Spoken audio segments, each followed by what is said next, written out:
Hi, welcome back to the channel HardReset.Info, and today we will discuss where does Shein clothes come from. So Shein clothes primarily come from China, where most of the brand's manufacturing takes place. The company's production is heavily based in the city Guangzhou, particularly in the Panyu district, which is known for its fast fashion supply chain and efficient garment factories.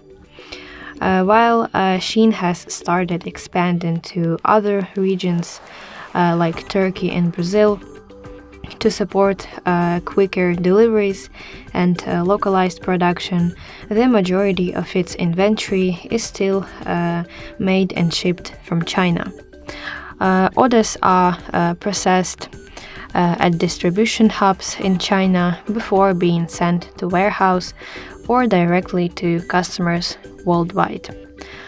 This centralized manufacturing model allows Shein to release new styles at low costs, but also this model has attracted attention regarding labor practices and supply chain transparency.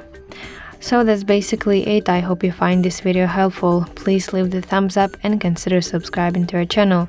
See you later. Bye bye.